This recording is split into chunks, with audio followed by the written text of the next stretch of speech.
Okay, so tonight we're doing something a bit different. We're not digging into like academic papers or anything. No, not tonight. Instead, we're going to recount some really unsettling true stories.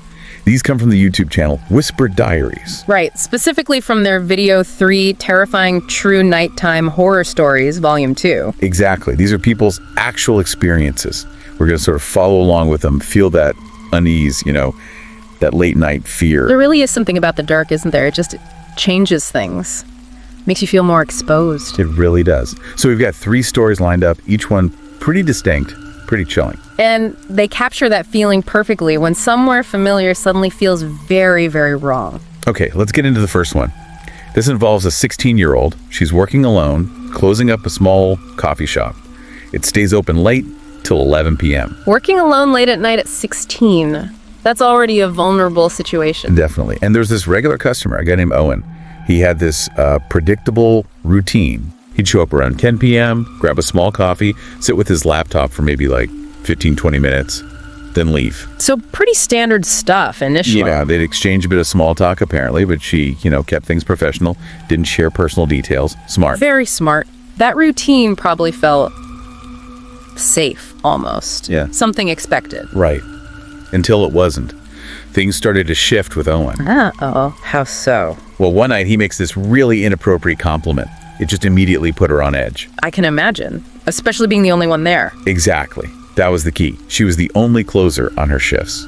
So, feeling uneasy, she actually asked a coworker about him, someone who closed on different nights. Good move. Checking if this guy's behavior was, consistent. And the coworker had absolutely no idea who Owen was, even from the description. Wait, but he claimed to be a regular? He did.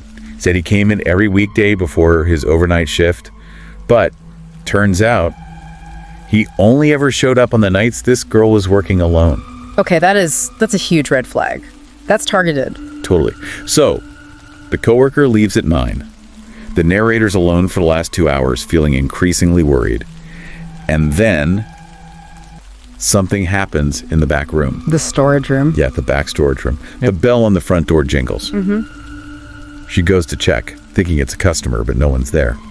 But then the door to the service area, the employee-only area, swings open. And it's Owen, standing right there in the employee area. Whoa! No justification for that. His excuse was he was just checking if she was okay back there. Then he just quickly went back to the front. That's not checking. That's boundary pushing. Big time. Trying to get into her space, literally. It felt super invasive to her. Yeah. So she goes back to the register. He orders his coffee like normal. But she said she could just feel him staring at her intensely the whole time she made the drink. That prickling feeling on the back of your neck, awful. Yeah. And even after she gives him the coffee, the feeling doesn't stop. He just lingers. And then it's past closing time. 11 p.m. comes and goes. Right. It's 11:05. Owen's still there. Still just sitting there. Yeah. After closing. Yep. That expected routine. Completely gone now. Okay, alarm bells should be ringing loud now. Oh, they were. She tells him, hey, we're closed.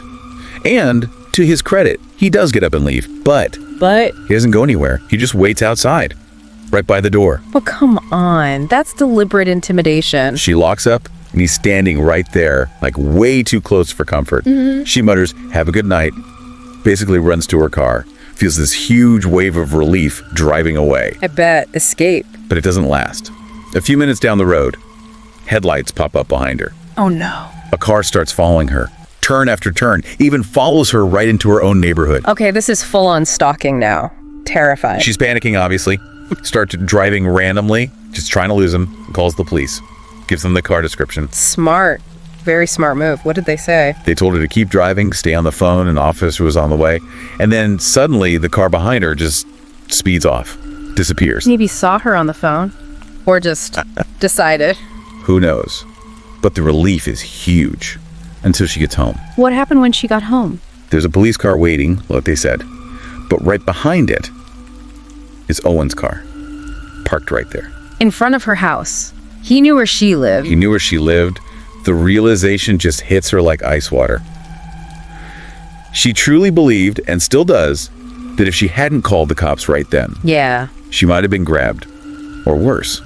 And the really scary part, thinking maybe he'd been watching her house before. How else would he know? Wow. That's That's deeply disturbing. How quickly normal can turn dangerous. Trusting your gut feeling is so important. Absolutely. Okay, let's move to the second story. Different setting, but same late night unease. Yeah. This person has a kind of unusual sleep schedule. They work super early, like 4 a.m. starts. Okay, so they're up when most people are asleep. Exactly. And they often go for walks around 1 a.m. Their neighborhood is really quiet then, peaceful. They actually enjoy that feeling, like having the world to themselves. I get that. That middle of the night stillness can be really calming. A routine they probably valued. For sure. But one night, they're walking on this path. It goes through a sort of preserved forest area in the neighborhood. Dimly lit. Okay. Isolated. Yeah.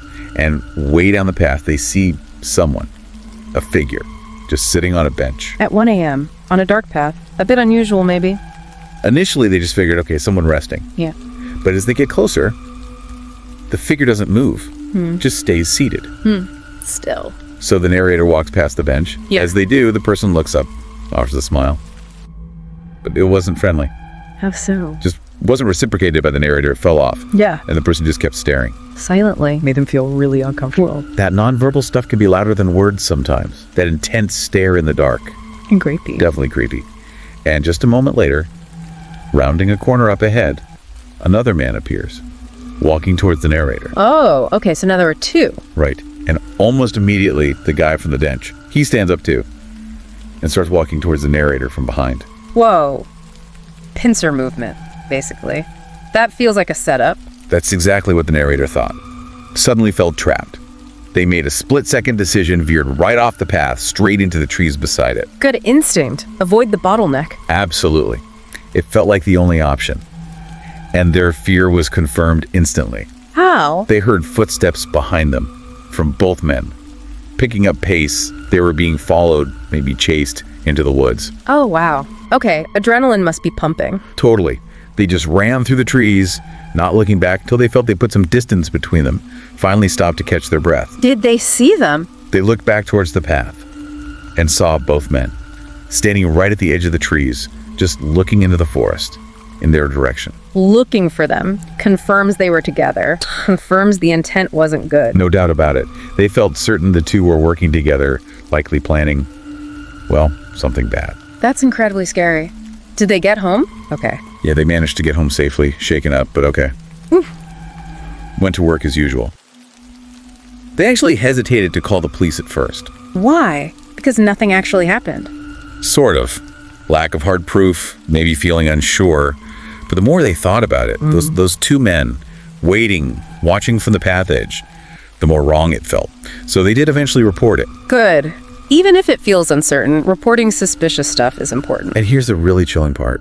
About a month later, a woman from that same neighborhood was abducted during her early morning walk. Oh my God. Any confirmed link? No confirmed link. But the narrator, they have this persistent, horrible feeling that they dodged a bullet that night. That it could easily have been them. Wow. You can't know for sure, but yeah. What a terrifying thought. It shows danger can be right there, even where you feel safe. Exactly. Vigilance is key, even close to home. Okay, our last story tonight. This one hits even closer to home. Literally, it takes place inside the house. The place you're supposed to feel safest. Right. This narrator is 18. Home alone for the night. Parents are away on a short business trip. You know, feeling that sense of freedom, independence. Yeah, having the place to yourself at that age feels like a big deal. Relaxing, maybe a bit exciting. For a while, yeah. But then Yeah. they hear a noise, a creak. And because they're alone, it sounds louder, more significant somehow.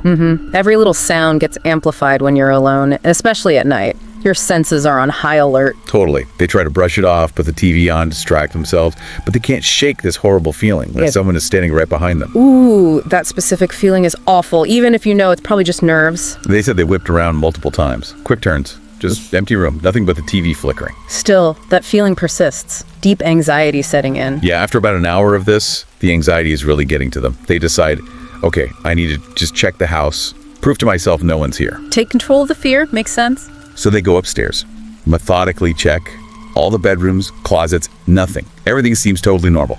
They start feeling a bit silly, you know, getting worked up over nothing. Right, that, okay, I'm just being paranoid moment. Exactly. So they head back downstairs, feeling calmer. They get to the bottom of the stairs, look down the hallway towards the front door, and The front door is wide open. Oh, no. Just standing open. They said their heart just stopped. They couldn't even remember for sure if they'd locked it earlier, but they definitely didn't hear it open. That's pure terror. Finding a breach like that when you thought you were secure instantly changes everything. Everything. So, super cautiously, they creep towards the door. Step out onto the porch, glance around, quickly see nothing. They duck back inside, slam the door shut, and lock it. Deadbolt it. Okay, secured. But the question is, how did it get open? And almost the second they lock it, they hear another sound. From the other side of the house this time. Oh. A single, long creak. Not footsteps. No, not like walking. More like settling. Yeah. Or shifting weight. Or hiding. Hiding. Oh, God. They froze. Then slowly moved towards the kitchen, straining to listen. Stood perfectly still. And then they heard it. What? Breathing. Very faint, very light breathing. Coming from behind the kitchen island. No. Someone was in the kitchen. Hiding. Someone was hiding behind the island, just a few feet away from them, in the dark. That is the absolute nightmare scenario, knowing they're right there. The narrator didn't even think, just pure flight response.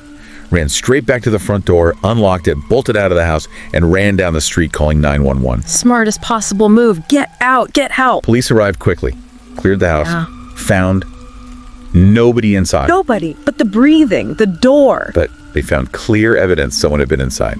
Shoe prints. Upstairs and downstairs. Matched prints showing someone had walked through the house. So the person got away before the police arrived, but they were definitely there. They were definitely there. Yeah. And the most terrifying part for the narrator, the intruder was inside while they were home, moving around, possibly watching them try to watch TV, watching them go upstairs. Oh, that makes it so much worse. Not just a break-in, but being stalked within your own home. Exactly. The narrator said even now, they just constantly feel like they have to look over their shoulder when they're alone in the house. That sense of safety is just shattered. Completely understandable. That kind of violation, knowing someone was that close, hiding, it leaves a deep psychological scar, even without physical contact. For sure. So yeah, 3 stories, different situations, but all unfolding in that vulnerable space of nighttime.